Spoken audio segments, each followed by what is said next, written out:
ওসমান, তাই না? দুনিয়ার অনেক জায়গায় অনেক কথা বলা যায়। খেয়াল করেন, পুরুষরা পুরুষের সাথে বা পুরুষরা মেয়েদের সাথে অত গোপন কথা বলতে পারে না, মহিলারা মহিলাদের সাথে যত গোপন কথা বলতে পারে।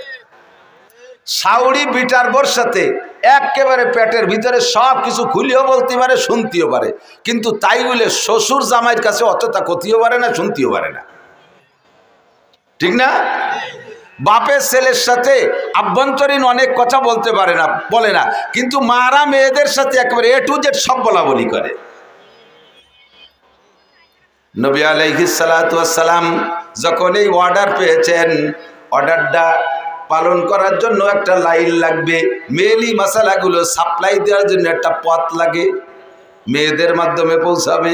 খাদিজাতুল কুবরা রাদিয়াল্লাহু তাআলা আনহা বেঁচে নাই, স্ত্রী সবেমাত্র শুধুমাত্র সিদ্দিকা আয়েশা, তাও অল্প বয়সী মেয়ে। মুজাহিদিন সাহাবায়ে কিরাম বাইরে বাইরে যুদ্ধে যায়, লম্বা লম্বা টাইম বাইরে থাকে। একটা মাসালা আল্লাহ পাক রব্বুল আলামিন নবী পাককে জানাই দিয়েছে, এই মাসালাটা আপনি ক্লিয়ার করেন। কি মাসালা?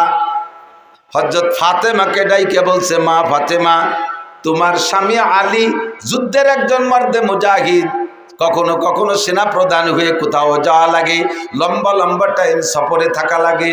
ও মা, আলী তোমার থেকে দূরে থাকলে আর তুমি আলীর থেকে বিচ্ছিন্ন থাকলে তোমার আভ্যন্তরীণ চরিত্রকে কন্ট্রোল করে তুমি কতদিন ভালো থাকতে পারো, কতদিন পর্যন্ত নিজেকে নিয়ন্ত্রণ করতে পারো, আর এরপরে কতদিন বেশি হয়ে গেলে তোমার মধ্যে অস্থিরতা শুরু হয়, আর তুমি তখন স্বামীর অপেক্ষায়, স্বামীকে না পাইলে অন্যদিক মন চলে যাওয়ার সম্ভাবনা এসে যায়। এরকম ভয় কখন হয়, কতদিন তুমি স্বামী ছাড়া বিচ্ছিন্ন থাকতে পারো? বাপে যদি মেয়ের কাছে এই কথা জিজ্ঞেস করে, আর মেয়েটা বা কেমন মেয়ে, এ মেয়েটা কি আমাদের দেশের মেয়েকে মতো নাকি যে হাফ প্যান্ট পরে শিয়ানা মাইয়ে বাপের হাত ধরে ঘুরিয়ে বেড়ায়? শিয়ানা যুবতী মাইয়া একটা টেপ পরিয়ে, একটা স্কিন টাইট প্যান্ট পরে বাপের সাথে কলেজে পড়া মাইয়ে বেশ মার্চ করে বেড়ায়, কুত্তয় দেখে লজ্জা পায়, আমরা ওরকম ঘুরি নিয়ে, আমরা ওরকম শিয়ানা সাল মাইয়ে নিয়ে ঘুরি বেড়াই নিয়ে। কি ফাতেমা রাদিয়াল্লাহু তাআলা আনহা সাইয়্যিদাতুন নিসাই আহলিল জান্নাহ, জান্নাতি নারীদের নেত্রী, কথা বলেন ঠিক না?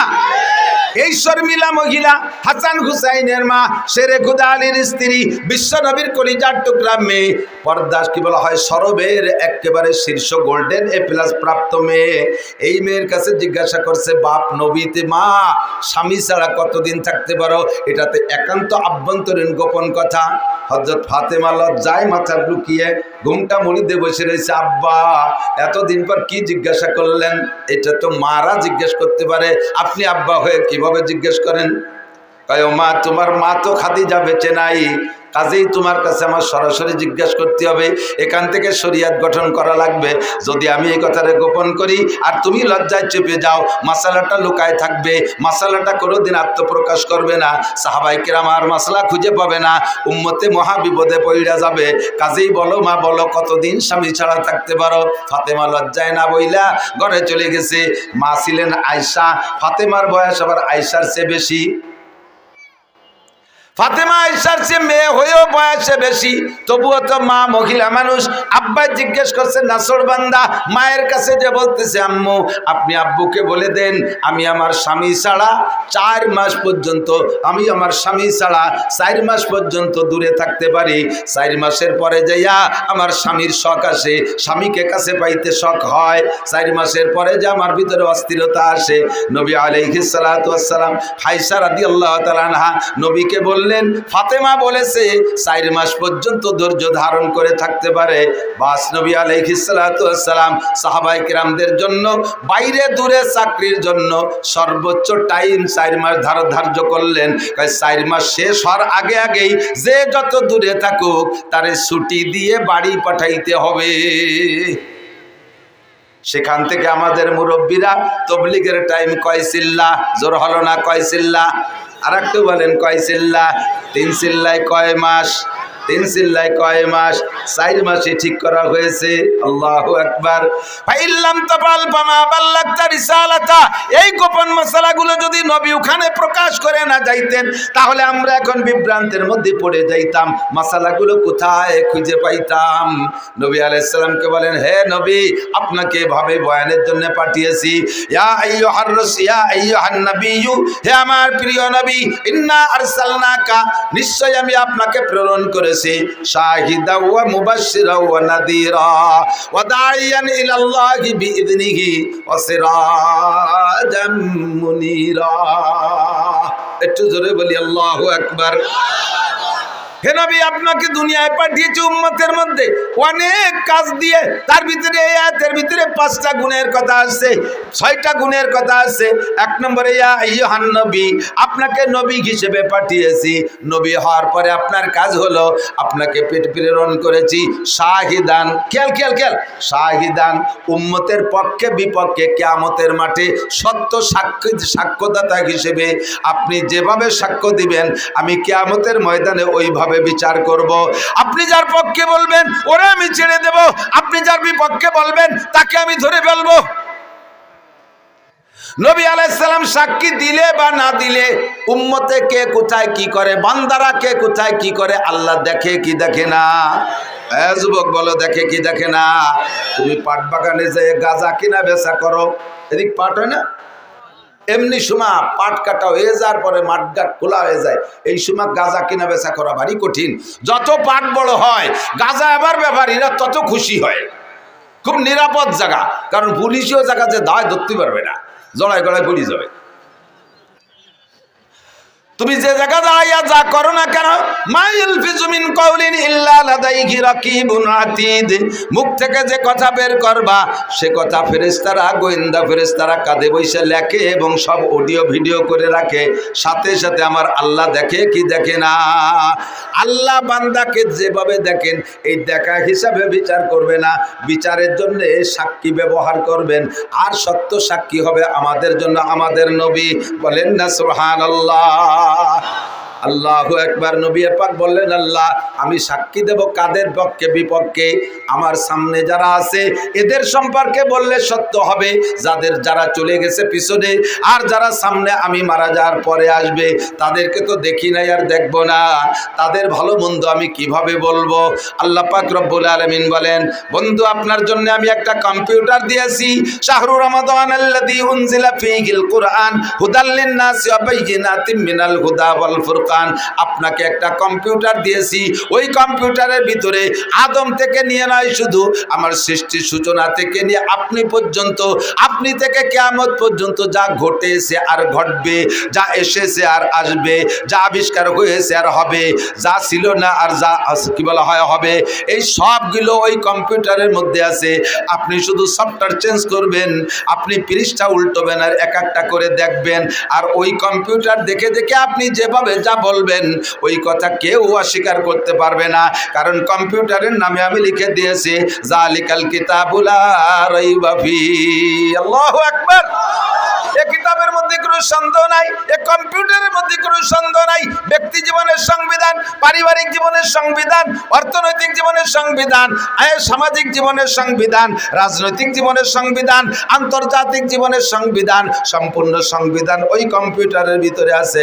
কম্পিউটার নাম হলো আল কোরআন। একটু জোরে বলেন, কি কিতাব? কম্পিউটারের নাম কি? যে 6টা বিধানের কথা বলেছি কোরআনে আছে না নাই? হুজুর বলেন, মান জাআলাল কুরআনা আমামাহু, যে ব্যক্তি কোরআনকে সামনে নিয়ে চলবে, কোরআনের ভিতরে তার সবকিছু দেখতে পারবে। কোরআন একটা আয়না, কোরআন একটা গ্লাস, কোরআন একটা কম্পিউটারের সফটওয়্যার, ওর ভিতরে তুমি দেখতে পারবা, ওর ভিতরে সব দেখতে পারবা। তোমার ব্যক্তি জীবনের প্রয়োজন সব ওর মধ্যে আছে, পারিবারিক জীবনের সব কিছু ওর মধ্যে আছে, তোমার অর্থনীতি ওর মধ্যে আছে, তোমার সমাজনীতি ওর মধ্যে আছে, তোমার রাজনীতি কোরআনের মধ্যে আছে না নাই? কথা বলেন, আছে না নাই? তোমার আন্তর্জাতিক নিয়ম কোরআনের মধ্যে আছে।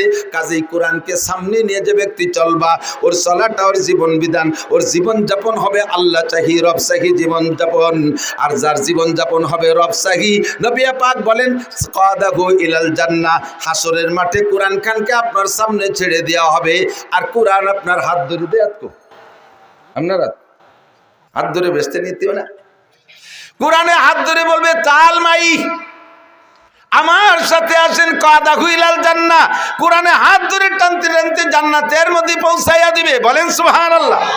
ওয়ামান জালাল কুরআনা খালফা জারিহি, আর যে ব্যক্তি কোরআনকে পিছে রাখবে, কোরআনের সংবিধান ভালো লাগবে না, কোরআনের আইন পছন্দ হবে না, কোরআনের আইনকে জুলুম মনে করবে, আছে না নাই কথা বলেন? যে যেমন তার স্বভাবও, কোরআনের আইন সবার ভালো লাগার কথা না, সব জিনিস সবার ভালো লাগেও না, কথা কর না। আতর আতর ভালো না মন্দ? আতর আপনাদের ভালো লাগে সবাই? Thank you, welcome. আতর ভালো লাগে না এরকম কোন মানুষ আছে? আছে। মেথররা আতর পছন্দ করে না। সুইপার সুইপার ওই যে শাড়ি পায়খানা পরিষ্কার করে না, ওরা ওকে পকেটে জীবনও আতরের শিশি পাবেন না। কোদাল একখান গাড়ে, বালতি একটা হাতে, আর সাথে একটা কেরোসিনের টব, আতর নাই। মেথররা আতর সহ্য করতে পারে না। আর সুসো সুসো চেনেন? শিখে শিখে ওই যে ইঁদুরির মতো রাত্রি টিপ মারে, দিনই দেখা যায় না, কতক্ষণ গায়ে তার তিব্বত আতরের গিরান। একটা শিখে চলে গেলি পারা 3 মাইল দূরিতে টের পাওয়া যায় যে ভদ্রলোক এই জায়গায় গেছে, জেন্টেল এই পথে হাঁটছে, ঠিক না? এই শিখে আতর পছন্দ করে না। বিশ্বাস না হয় আপনার ঘরে যদি চিকের দ্রব্য থাকে, উপদ্রব্য থাকে, কোনো চাই কোনো মেশিন যে বাইরে সাফ করতে পারতেছে না, 20 টাকা দামের একটা আতর কিনে ঘর ভরে ছড়াই দেবেন, যে কয়দিন আতরের ঘিরান থাকবে ওই কয়দিন সুসো ঢুকবে না। ওরা এই আতর পছন্দ করে না। আর মেথরে আতর পছন্দ করে না। এক মেথর বাড়িতে বেরোইছে বালতি বুলতি নিয়ে, বাজারের ভিতর যে হঠাৎ করে যেই গলিতে আতরের ব্যবসা, ওই গলির মধ্যে দিয়ে ডুয়ে পড়ছে। আর সকালবেলা আতর আলারা দরজা খোলার সাথে সাথে একটা আলগা গিরান বেরোয় না? তেলের দোকানের সামনে তেলের গিরান, ওষুধের দোকানের সামনে ওষুধের দোকান গিরান, জালির দোকানের সামনে মাছের গিরান, ঠিক আছে না? পোলট্রির দোকানের সামনে পোলট্রির দুর্গন্ধ, এর তো সব জায়গায় আছে। তা আতরের দোকানে যখন খুলছে, এর মধ্যে ওই ভদ্রলোক গেছে বালতি বলতি আতে হয়ে গিয়ে আলগা গিরান নাকে আইসে মাথায় চক্কর দিয়ে পড়ে গেছে। আর আতর ব্যবসায়ীরা তো স্বাভাবিক একটু হুজুর কিলাসের বয়তে, হুজুর কাঁপতি কাঁপতি ডাক্তার কবিরাজ নিয়েছে, আল্লাহ যে বিপদ আপদ, এমনি আমাকে নামে বোমা মারার দোষ। শেষে না কলেজে এই হুজুর বোমা মারছে ভিতরে। তিনি ডাক্তার কবিরাজ নিয়ে চিকিৎসা করে সুস্থ করার চেষ্টা করতেছে, কোনোভাবে হুশ হয় না। লোকজন তো চলে আসছে ধরো। এরপরে ওর বাইরে, ওর পকেটেতে মোবাইল বেরোয়, বাইরে ফোন দিছে, আপনার ভাই এরকম অজ্ঞান হয়ে পড়ে গেছে বাজারের ভিতরে, তাড়াতাড়ি আসেন। তো ভাই জিজ্ঞেস করছে, পড়ছে কোথায় তাই কও? ও তো যে কোনো জায়গা পড়া লোক না। দেশের যত পচা পায়খানা আমরা ওরে যে সাফ করি, যত দুর্গন্ধ হোক, 4-5 দিনে পচা লাশ, তাও ওরে যে উঠোনি, পুলিশে আইসে ডোমেও হাত দেয় না, ওই উঠোই সেগুলো। ও তো যে কোনো জায়গা পড়া লোক না, হাট তো হেভি। পড়ছে কোথায়? কয় খালেক মোল্লার আতরের দোকানের সামনে। ওর ভাই কয়, হ্যাঁ আমিও তাই জানি, ও যে কোনো জায়গা পড়া লোক না। এখনো কি ওখানে? বলে হ্যাঁ এখনো ওখানে। ওই জায়গার রাইখে ডাক্তার বাইটে খাইলে হুশ হবে না, ওখান থেকে সরাও। আপাতত ওই পায়খানার দ্বারে নাও, না একটা পোলট্রির দোকানের সামনে নাও, ও যা পছন্দ করে ওখানে নিলে হুশ আসবে। আর যদি পারো একটু পচা পায়খানা নাকে মাখায় দাও, তাহলে আর ডাক্তার লাগবে না। সত্যি হয়ে যাচ্ছে, সরাই পোলট্রির দোকানের সামনে নিয়ে একটু মুরগির পায়খানা মাখাই দিছে, সেই বলছে নিয়ামত কোন জায়গা পালিয়ে দি তোরা?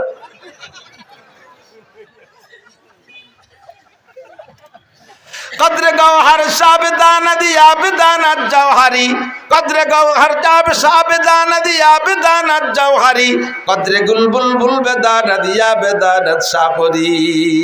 ও দোস্ত, আতরের মর্যাদা সবাই বোঝে না। মেথরে আতর পছন্দ করে না, শিখে সুসোয় আতর পছন্দ করে না। কিন্তু এইগুলি কি আতর ভালো না মন্দ? মন্দ না ভালো? আল্লাহ পছন্দ করে।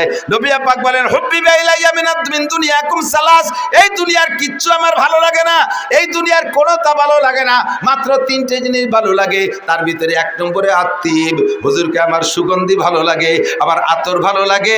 নবী পাক রাস্তা দিয়ে বিনা আতর মাখা তাকানোতেও যদি কদ্দূর হেঁটে যাইতেন 3-4-5 মাইল দূরের থেকে সাহাবায়ে কেরাম কের কাছে জিজ্ঞাসা করা লাগতো না, এমনি টের পাইতো এই পথে হুজুর গিয়েছেন। হুজুরের লুকআপ দিয়েছিলেন বিতি বিন নাসার খুশবু ছড়ানেওয়ালা।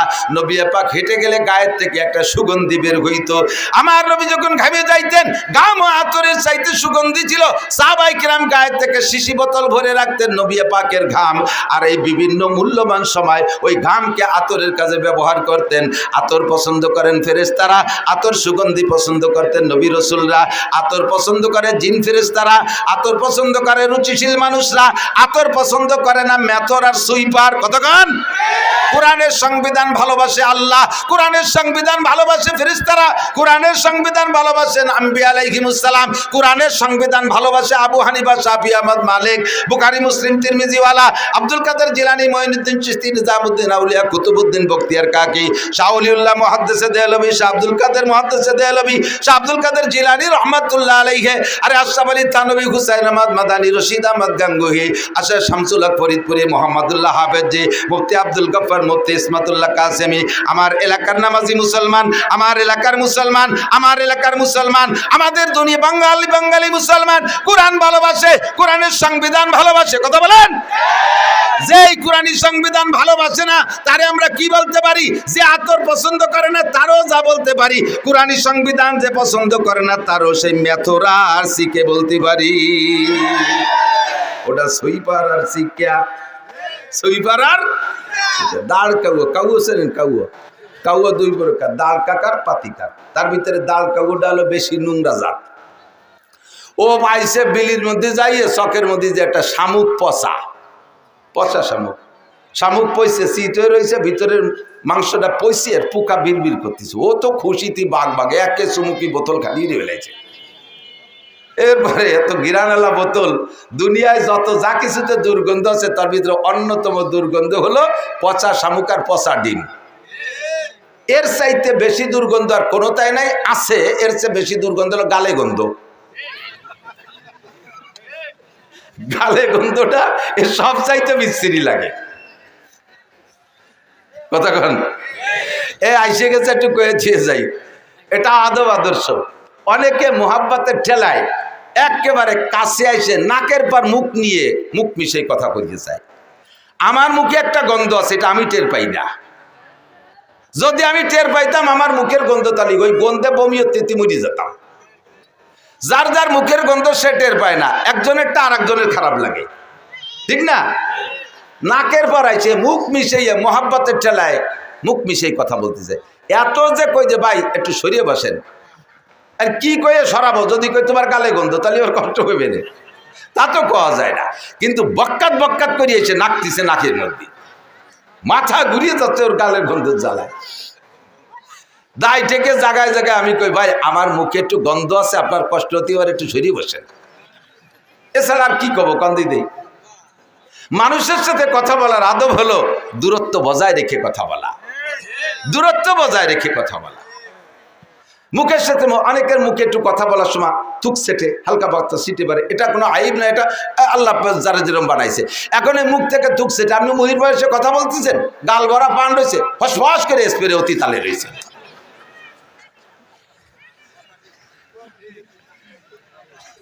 এই গালে গন্ধে জ্বালায় বাসারি কায়দা নাই। এই আমি আর লেখত ভাই দুইজনে যাচ্ছি এই ঢাকা, হাফিজুর রহমান সিদ্দিকে দাওয়াত দিয়েছে, ওরনে দুপুরে কানার দান। আমরা একসাথে গেছি, সে সময় ব্রিজ চালু হয়নি, ফেরিতে উঠছি। এই নগর কান্দা সালতার কেটা যেন একজন যুবক ফেরির ওই মাথাতে আমারে দেখিয়া লোকের মধ্যে মার করতে করতে ছুটে চলে আইছে। আয় সেই জড়ায় ধরছে, এমন ভেবে আংটার মতো জড়াই দিকে হুজুর কান্দিয়ে দিয়েছে না, আইসে দিয়েছে তা জানি না, গলা জড়াই দিয়ে ওই পাশে মুখ। সারা জীবন ধরে আপনারে দুইবার দেখছি, তার প্রথম আজকে। সারা জীবনে আমার দুইবার দেখছি, তার প্রথম বলে আইস। আইস প্রথম হলি আর দুইবার হতে আর একদিন কবে? আর একদিন আগে এক জায়গা, তো সেদিন আগে না প্রথম না আজকে প্রথম। হুজুর কুচিতি মনে নাই, কি খবর টের পাইনি। এই খুশি হতে যাই ওদারে কাঁদতেছে না হাসতেছে জানি না, গাল ভরা ছিল খয়ের দিয়ে কাঁচা সুগার দিয়ে পান খাওয়া, ফস করে 12 এবার পিঠ স্প্রে হয়ে গেছে, লাল হয়ে গেছে। তোমার এত ভালো জানতে হয়েছে কিনা? পচা শামুক, পচা ডিম, গালে গন্ধ, জম্মের খুব দুর্গন্ধ, এটা খুব ঘৃণিত গন্ধ। দাঁড়কাও এবার পচা শামুকেরটা পাইয়া ভিতরে মালটুক চুমুক দেখাইয়া বোতলটারে এই শামুকটারে মুখে করে নেউড়াল দিয়ে যাইয়া দাঁড়াইছে নারকেল গাছের ডালের পর। নিচের দিক তাকায় দেখে গোলাপের বাগান, জবা ফুলের বাগান, হাসনাকিনের বাগান, রজনীগন্ধার বাগান, বিভিন্ন ফুল দিয়ে একটা পার্ক বানাইছে, একটা বাগান বানাইছে। ওর ভিতরে গোলাপের ডগায় একটা বুলবুল পাখি বসা। বুলবুল পাখিটা ফুলের মধ্যে মুখ দিয়ে মাঝে মাঝে মধু খায় আর একটু কুহু কুহু করে ডাকে। বুজুর্গানে দিন বলেন, সদায়ে কুমরিয়া বাসাদ বকুকু बगोशे मंदराया दल लगो हो, चमन में चू चुकर गाते हैं बुलबुल के फूलों में अल्लाह मियाँ तू ही तो है, तू ही तो, तू ही तो है, तू ही तो। আমরা শুনি কুহু কুহু করে ডাকে, আসলেও কয় আল্লাহ মিয়া তু হি তু হয়, তু হি তু। আল্লাহ ফুলের মধ্যে তুমি, ফলের মধ্যে তুমি, মধুর মধ্যে তুমি, পানির মধ্যে তুমি, ফুলের পাপড়ির মধ্যে তুমি। তাই তোমার জিকির করি আর তোমার মধু খাই। ও তো আল্লাহর প্রেমে পড়ে গেছে ফুলের মধ্যে মুখ দিয়া। ও জিকির করে আর মধু খায়। ওর ওই অবস্থা দিকে কাউ নারকেল গাছের ডালে বসিয়া নিচের দিক তাকায় দেয় যে বুলবুল পাখিতে এই করতেছে। এবার বুলবুল পাখিরে কাউ ওই জায়গা বসে ধিক্কার দেয়, ভৎসনা দেয়, গালি দেয়, তিরস্কার করে। ও বুলবুল পাখি, তুই আমার পাখি বংশের কলঙ্ক, আমার পাখি বংশের ইজ্জত গেছে তোর নামে। জীবনে কোনোদিন একটা মারা গরু খেয়ে দেখলি না? কোনোদিন একটু পচা শামুক খেয়ে দেখলি না? এতে কি স্বাদ? কোনোদিন একটা মরা মুরগি খেয়ে দেখলি না? পায়খানাতে দুটি ফোকা খেয়ে দেখলি না? সারাটা জীবন ফুলির মধ্যে মুখ দিয়ে বসে বসে জীবনটা বৃথা নষ্ট করলি। তোর কারণে আমার পাখি বংশের কেলেঙ্কারি। তোর মতো দুশ্চরিত্রের পাখি হতে পারে না। সারা জীবন ফুলির মধ্যে মুখ দিয়ে বসে রয়েছিস, কাউ জোরে গালি দেয়। বুলবুল পাখি কয়, তোর মতো অকথ্য ভাষায় তো আমি বলতে পারবো না, আমি তোর আরবিতে জবাব দেই। লা তালুমনি আও ফালুমনি ইন্নামা কুলতুমা কুলতু ওয়াবি আমরুন জালাল। এ কাউয়া, তুই আমারে গালি দিস আর ভৎসনা করিস, ধিক্কার দিস আর তিরস্কার করিস, কিচ্ছু আসে যায় না। আরে তোরে জীবনে কেউ কোনোদিন ভালো হাদিয়া দেয় না। তোরে দেখলি সবাই ঢিল মারে, কাউরে কি ঢিল মারে না? তোরে দেখলি সবাই তাড়া করে, ঢিল মারে। আর আমি বুলবুল পাখি ফুলের ডগায় বসলে ক্যামেরাম্যানরা এসে ছবি তুলে নিয়ে আমারে দিয়ে একটা ক্যালেন্ডার বানায়। আরে আমারে কতজনে কতভাবে লেখে, আমার জীবন চরিত্র লেখে, আমার ইতিহাস তারা রচনা করে। আমারে আদর করে ফেরেশতারা, আমারে আদর করে নবী রাসূল, আমাকে আদর করে জিন ইনসান, আমাকে আদর করে উলামায়ে কিরাম, আমাকে আদর করে রুচিশীল মানুষ। আর তোরে সবাই ঢিল মারে। তোর মতো কাউ আমারে গালাগালি করলে কিছু আসে যায় না। কথা বলুন ঠিক কি ঠিক না? আপনারা এখানে বলছে কোরআনের ফুলের ভিতরে মুখ দিয়ে মধু খাইতেছেন, মাঝে মাঝে সুবহানাল্লাহ বলতেছেন, মাঝে মাঝে আলহামদুলিল্লাহ বলতেছেন, কোরআনকে সমর্থন করতেছেন, হাদিসকে সমর্থন করতেছেন, আল্লাহকে সমর্থন করতেছেন, রসুলকে সমর্থন করতেছেন, জান্নাতের আশায় বসে বসে জিকির ফিকির আর দোয়া দুরুদের মধ্যে কাটাইতেছেন। এক শ্রেণীর কাউয়া মার্কা, তারা আপনাদেরকে বুলবুল পাখি মনে কইরা আপনাদেরকে তিরস্কার করবে, আমি সহ করবে। কয় দেখো এক বলদ কিভাবে চিল্লায় আর কতগুলো বলদ হা করে বসে রইছে। আমরা তাকে বলবো, ও কাউও খা, তুই জীবন ভরে পচা শামুক খা। কতক্ষণ এখনো টেলিভিশনের পচা শামুক মুখে নিয়ে বসে আছে, মোবাইলের পচা শামুক মুখে নিয়ে বসে আছে, বিড়ি সিগারেটের পচা শামুক মুখে নিয়ে বসে আছে, মদ গাঁজায় আবার ফেন্সিডিলের পচা শামুক নিয়ে বসে আছে, মোবাইলের ভিতরে ল্যাংটা ছবি আর কি বলা হয় ওর ভিতরে গেম খেলার মধ্যে ডুবে বসে আছে। আমরা তোমাকে কাউর চাইতে বেশি একটা ভালো মনে করি না। তুমি আমাদেরকে গালি দিলে কিচ্ছু আসে আর যায় না। শাহরু রমাদানাল্লাযী উনজিলা ফীহিল কুরআন, আল্লাহ পাক কোরআনে কারীম নাযিল করেছেন রমজান মাসে। ফীহি হুদাল লিন-নাসি ওয়া বাইয়িনাতিন মিনাল হুদা ওয়াল ফুরকান। আদম থেকে নবী পর্যন্ত, নবী থেকে কিয়ামত পর্যন্ত যত যাহা কিছু আছে সব কোরআনে আছে না নাই? একটা একটা করে পৃষ্ঠা উল্টাবে, দেখে দেখে বলবে, হে নূহ নবীর উম্মত, তোমরা নবীর সাথে এই করেছো। ইব্রাহিম নবীর উম্মত, হে নমরুদ, তুই আমার ইব্রাহিম খলিলের সাথে এই আচরণ করেছো। আমার নবী কোরআন পড়ে পড়ে সাক্ষী দেবে, নমরুদ অস্বীকার করতে পারবে না। ফিরাউন, তুমি মুসার সাথে এই আচরণ করেছো, নবী পাক সাক্ষী দিবেন, ফিরাউন অস্বীকার করতে পারবে না। আমরা এই সব গল্প কোরআনের মধ্যে পেয়েছি। আর কোরআন কি সত্য না মিথ্যা? কোরআনের মধ্যে সন্দেহ আছে? যুবক বলো আছে? যদি কেউ কোরআন সম্পর্কে কটূক্তি করে, আল্লাহ সম্পর্কে যদি কেউ বেয়াদবি করে, তার জন্য আমরা কোর্ট কাছারি আদালত ফৌজদারির অপেক্ষা করতে রাজি। আমরা তাৎক্ষণিকভাবে তাকে জবাব দিয়ে দেব।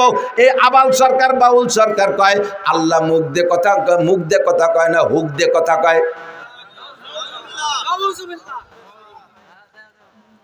এ বাউল ভক্ত, নগরকান্দা সালতা ফরিদপুরের বাউল ভক্ত যদি কেউ থাকো, কিয়ামতের ময়দানে যদি আখিরাতকে বিশ্বাস করো, আল্লাহর সামনে দাঁড়াইতে হবে বিশ্বাস করো, আজকেই তওবা করো তোমার বাউল গানকে, তোমার বাউল ফাউল। এই আবাল ফাউল কত বড় জঘন্য কথা বলেছে। কয় আল্লাহ এক মুখে পাঁচ কথা কয়। তাহলে আল্লাহ কি মুখ দিয়ে কথা কয় না হুক দিয়ে কথা কয়? তার মানে পাছায় দিয়ে কথা কয় নাকি আল্লাহ?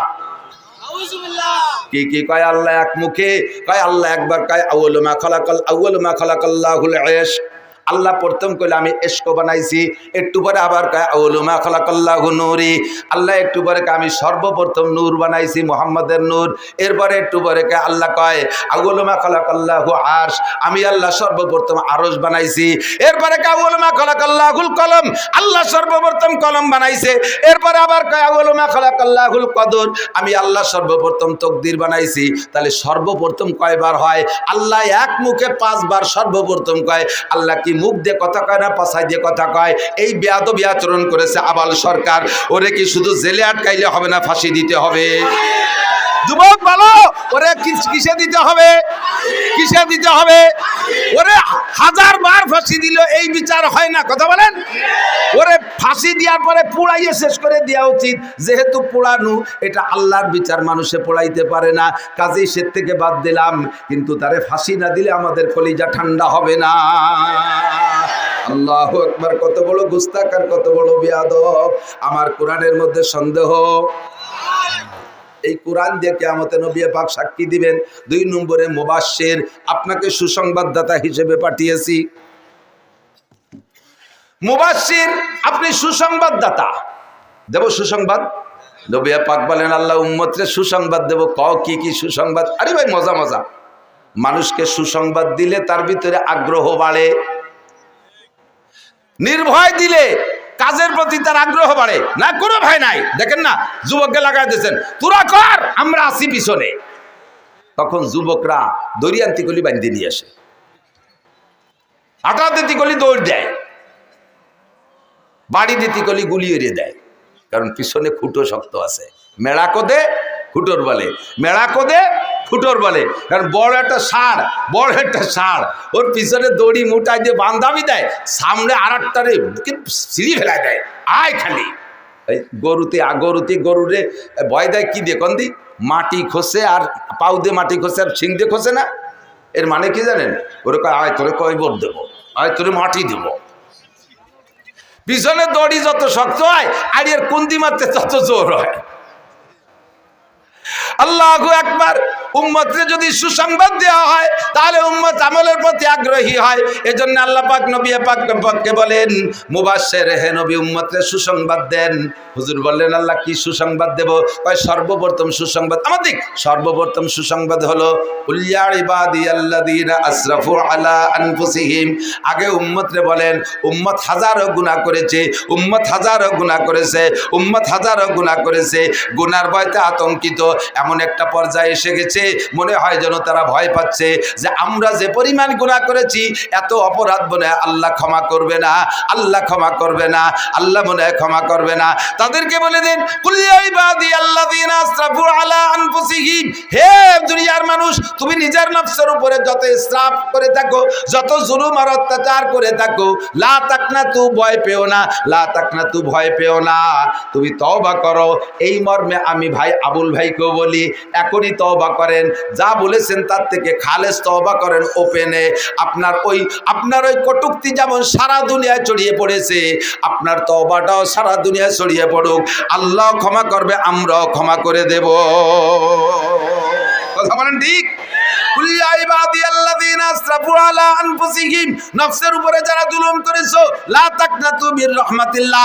মদ খাইছো, গাঁজা খাইছো, ইয়াবা খাইছো, ফেনসিডিল খাইছো, হিরোইন খাইছো, চুরি করছো, ডাকাতি করছো, লুচ্ছমি করছো, বদমাইশি করছো, জিনা করছো, ব্যভিচার করছো, আইলঠেলা, জাল দলিল, মিথ্যে সাক্ষী, মিথ্যে মামলা, জারি যাত্রা, করসা, গাজীর গান, গুণযাত্রা, এরপরে ব্যারাক অ্যাডামস, কারিতাক, বিআরডিবি, স্বনির্ভর, জাগরণী চক্র, আশা, প্রশিকা, গ্রামীণ ব্যাংক, দাঁড়াই মুচ্ছ, খাড়াই খাইছো, আইটি পায়খানা করছো, আকাম কুকাম যা করছো জীবন ভরে চলে আসো, তোমার জীবনে সব গুনাহ মাফ করে দেয়া হবে। আপনারা কষ্ট পাইছেন নাকি? তো সুবহানাল্লাহ বলেন না, যেই কইছেন। এর সে সুসংবাদ আর আমার হাতে নাই।